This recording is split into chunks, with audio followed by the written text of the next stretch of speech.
Bonjour à tous, bienvenue au Jardin de Luchan pour une nouvelle vidéo. Une vidéo aujourd'hui que je voulais consacrer à quelques arbustes persistants qu'on peut utiliser par exemple dans une haie, mais qu'on peut aussi intégrer dans un massif. Alors ce sont que quelques exemples des arbustes persistants, il y en a plein. Voilà, j'avais d'ailleurs fait une vidéo sur les arbustes persistants, alors certains ne pouvaient pas tous être intégrés en haie. Je vous rappelle que les arbustes persistants, ce sont des arbustes qui vont conserver leur feuillage toute l'année, y compris en hiver, donc ils ont un intérêt sur toute l'année, 12 mois sur 12, ils vont vous apporter quelque chose. Alors quand on s'installe dans un jardin et qu'il n'y a rien par exemple, on peut avoir justement envie de mettre des arbustes persistants pour se cacher un petit peu du vis-à-vis des voisins. Par exemple si on a une terrasse sur laquelle on veut pouvoir manger ou se détendre sans forcément avoir des regards en permanence.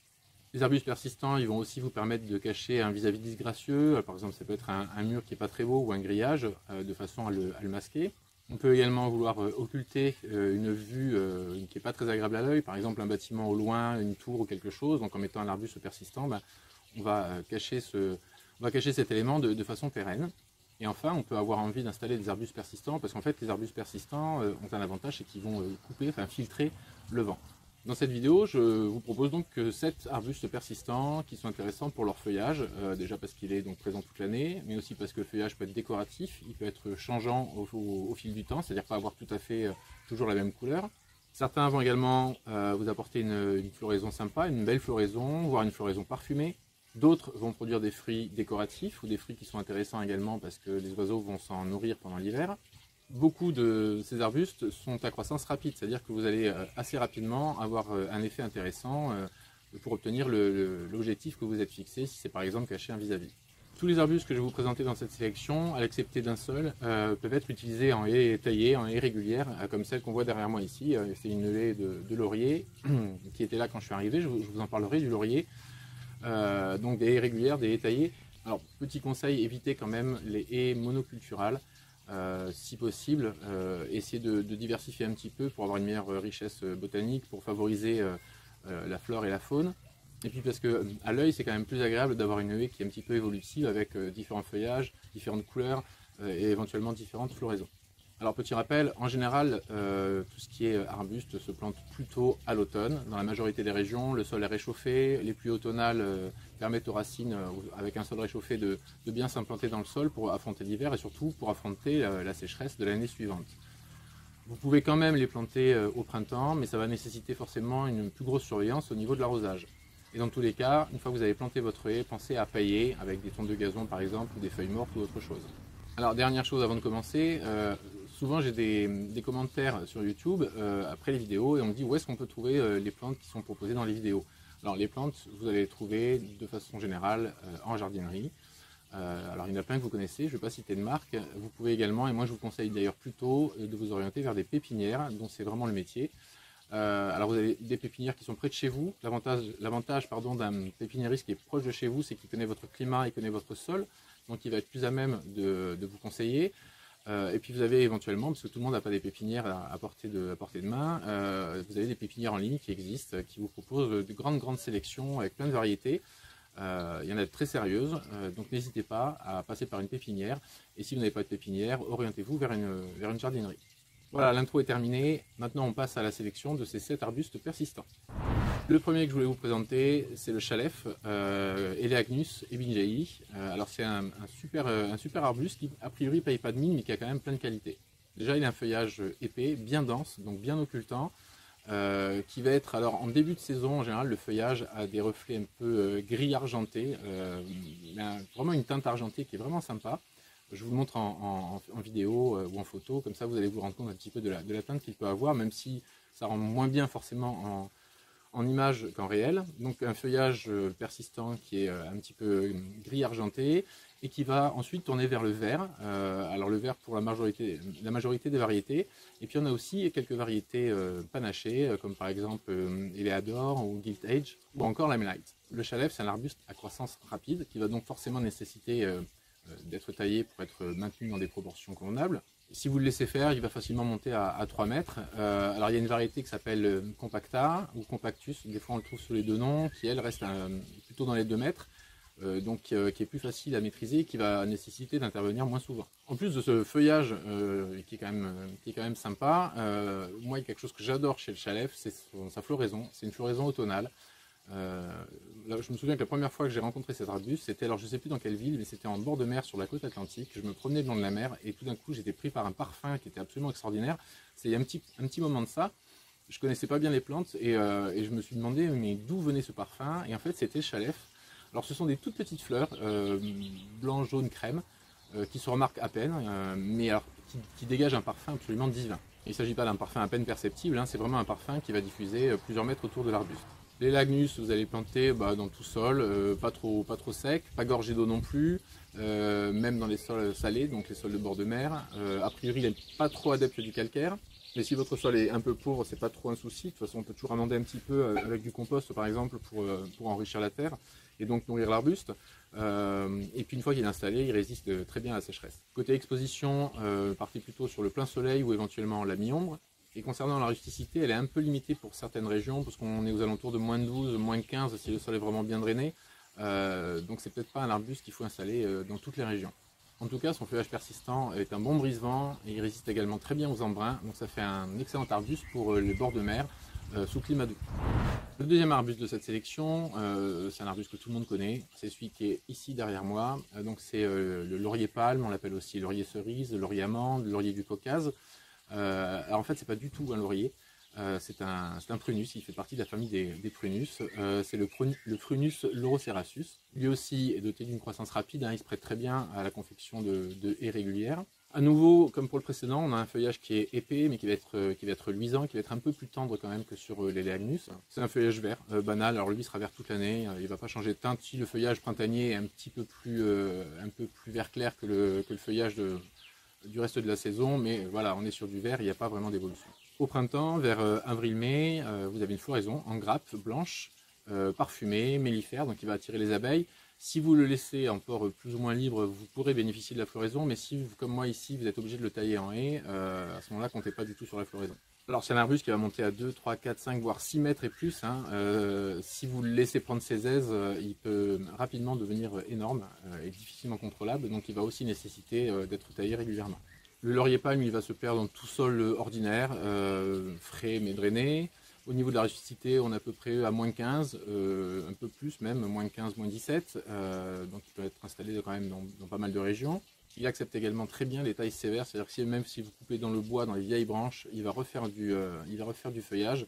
Donc si vous êtes laissé dépasser par une haie ou que vous arrivez dans une maison avec un terrain qui est entouré de lauriers qui font 3 mètres, vous pouvez le rabattre à 1 mètre 20, 1 mètre 50.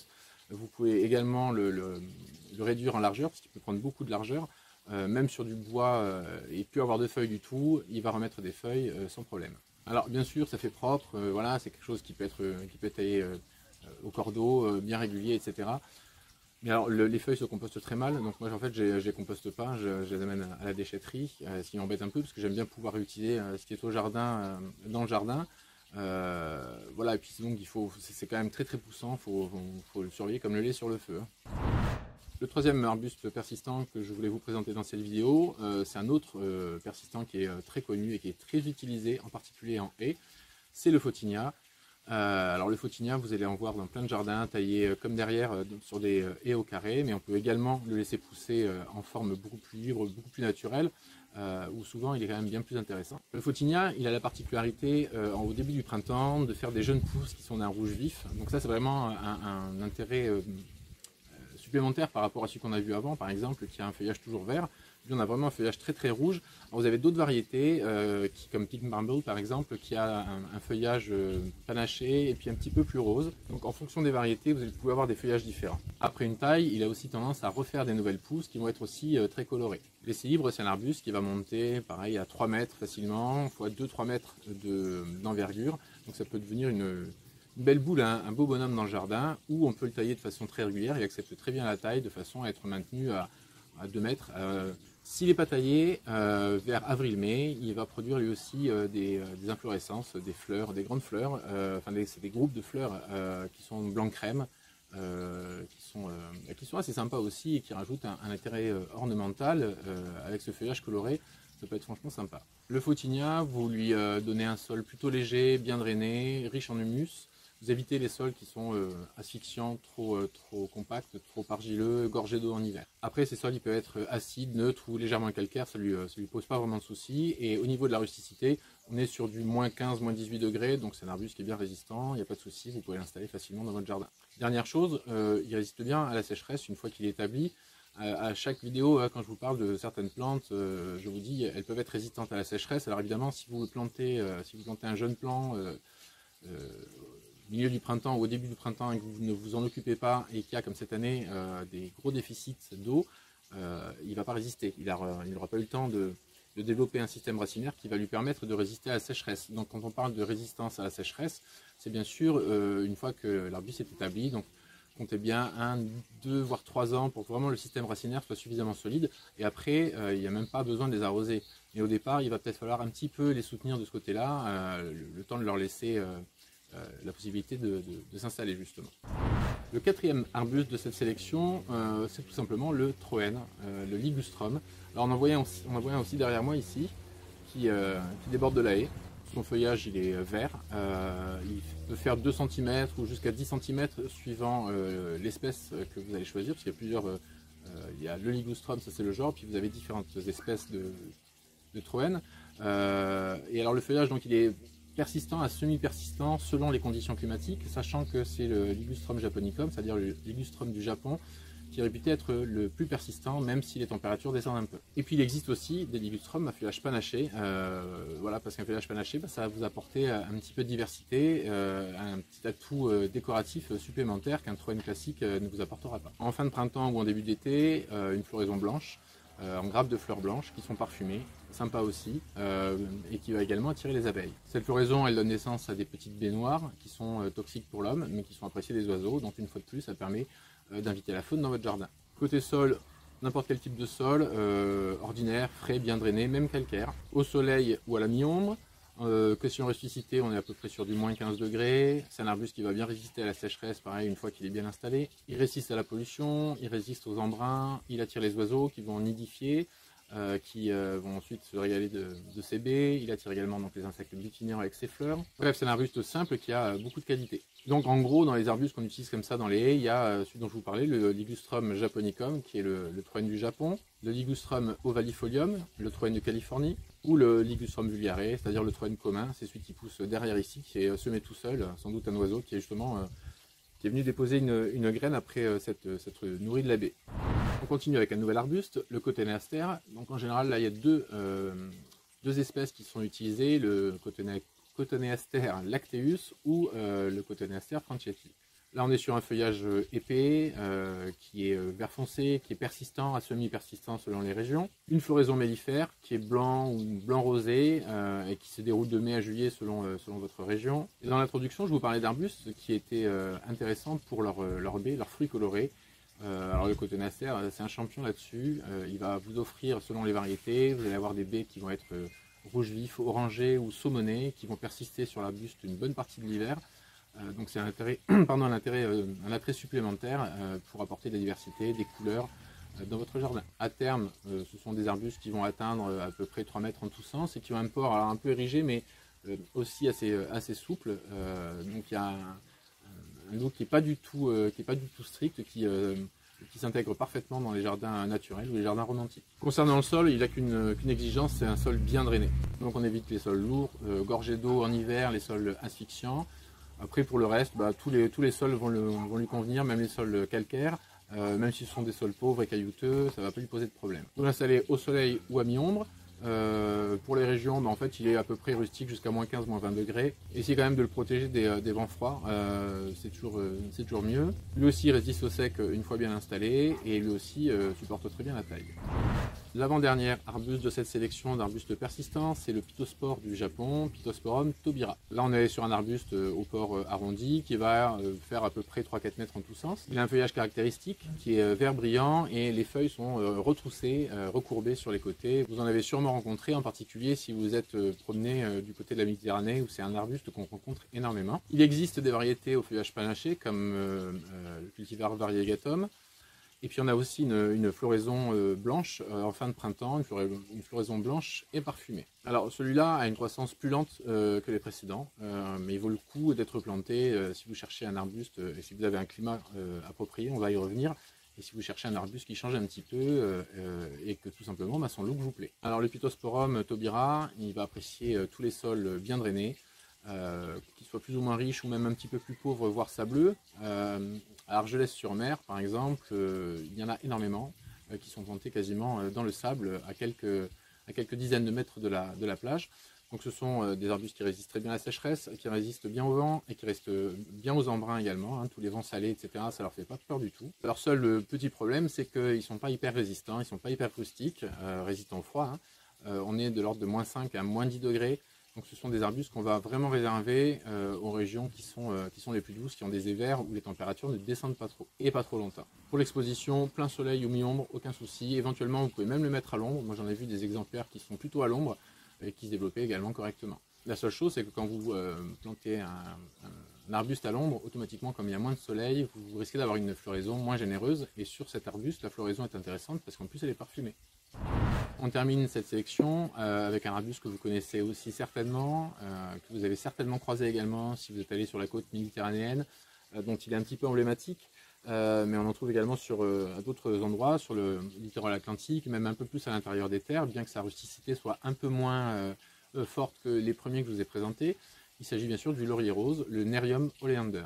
Alors, une fois de plus, il y a beaucoup d'arbustes qui s'appellent laurier. On a le laurier palme qu'on a vu derrière, on a le laurier rose, on a le laurier sauce. Alors tout ça, ça n'a absolument rien à voir, donc faites très attention. Le laurier sauce, il l'utilise en cuisine, il n'y a aucun souci, et il parfume les plats. Les autres lauriers sont toxiques, donc n'allez pas vous amuser à découper des feuilles de laurier pour préparer le pot-au-feu de la belle-mère, à moins que vous ayez des mauvaises intentions. Le laurier rose, c'est donc un arbuste qui a un port buissonnant, qui va monter comme ça, et puis après qui va avoir un port un petit peu ouvert et arrondi. Il a une croissance assez rapide, il va facilement atteindre 2 voire 4-5 mètres. J'ai déjà vu des exemplaires qui formaient carrément de vrais petits arbres avec un tronc unique. Donc on peut le laisser pousser soit sur un tronc unique, soit le multitronc depuis la base. Là c'est vous qui voyez en fonction de ce que vous recherchez. Si vous le mettez dans une haie, il vaut peut-être mieux le laisser en multitronc de façon à ce que justement il soit un peu plus occultant. Le feuillage du laurier rose, il est long, il est très effilé, il est vert et il est coriace. Mais on les aime surtout les lauriers pour leur floraison estivale. Donc là on a pas mal de coloris différents, on a du blanc, on a du rose, on a du rouge, on a du saumon, donc il y a différentes teintes et certaines de ces floraisons sont même hyper parfumées. Alors le laurier rose c'est une plante qui est extrêmement toxique, hein. Toutes les parties de la plante sont toxiques, c'est bien connu. Parfois on n'ose pas trop installer des arbustes en se disant oh, mon dieu c'est toxique, j'ai des enfants, j'ai des animaux, etc. J'ai quand même très rarement entendu parler d'accidents avec ce genre de plantes, d'autant plus que leur sève est très amère et que si a priori on la goûte, on arrête tout de suite parce que c'est vraiment dégueulasse. Le laurier rose, il va accepter tous les sols bien drainants, même sablonneux, tout pH, acide, neutre ou calcaire, donc un sol drainé. À installer de préférence quand même au soleil pour avoir une belle floraison généreuse. La mi-ombre est également possible. Il résiste très bien à la sécheresse. Alors c'est toujours pareil, si même un arbuste qui résiste bien à la sécheresse, si vous l'arrosez un petit peu de temps en temps, ça va quand même l'encourager à se porter un petit peu mieux, à fleurir davantage. Enfin dans beaucoup de cas, pas pour tous les arbustes, mais en tout cas, le laurier rose va apprécier d'être un petit peu arrosé s'il fait vraiment très sec très longtemps. Comme tous les arbustes qu'on va rencontrer sur le pourtour méditerranéen, il est résistant au vent, aux embruns, il n'y a pas de souci. Le seul problème, c'est bien sûr que la résistance n'est pas excellente. On est autour de -5 à -10 degrés, donc pas très rustique. Alors je vois régulièrement des gens qui emballent leur laurier dans des voiles d'hivernage ou dans d'autres matériaux encore pires. D'après les discussions que j'en ai eues avec d'autres amis jardiniers, d'après l'expérience que j'en ai, il vaut mieux éviter parce qu'en fait vous créez une espèce d'atmosphère un peu humide qui peut être encore plus néfaste au laurier que si vous ne mettiez rien, parce que l'air ne circule plus. Donc choisissez plutôt un végétal en fonction vraiment de sa rusticité par rapport à votre région, plutôt que de vouloir à tout prix avoir quelque chose qui n'est pas adapté. Le laurier rose, c'est le seul arbuste de cette sélection qu'on ne va pas installer dans une haie taillée, une haie stricte. Voilà, on va lui laisser son port naturel. Mais on peut très bien en mettre plusieurs à côté. Et puis il y a d'autres arbustes que vous pourrez intégrer dans une haie qui ne seront pas forcément des arbustes persistants, qui peuvent être des arbustes à feuillage caduc, mais qui vont avoir une très belle floraison ou qui vont avoir de très beaux coloris du feuillage à l'automne. À ce propos, il y a d'autres vidéos qui sont en préparation pour justement vous présenter d'autres arbustes qui ont ces qualités également. Pour tout ce qui est distance de plantation entre les arbustes eux-mêmes ou par rapport à la limite de propriété, tout ce que vous avez le droit de faire ou pas, j'avais déjà fait une vidéo sur ce sujet, je vous mets le lien au-dessus, comme ça vous pouvez regarder. Si cette vidéo vous a plu, n'hésitez pas à liker, à commenter ou à la partager. Si vous voulez vous abonner à la chaîne pour ne pas louper les prochaines vidéos, pensez également à activer la petite cloche qui vous préviendra comme ça à chaque fois qu'une nouvelle vidéo sera mise en ligne. Et enfin, je vous rappelle que vous pouvez me retrouver sur les réseaux sociaux, sur Facebook ou sur Instagram, donc Jardin de Luchan, c'est le même nom que la chaîne. Voilà, cette vidéo est terminée, on se retrouve très prochainement pour une nouvelle thématique, et en attendant, comme toujours, bon jardinage, ciao!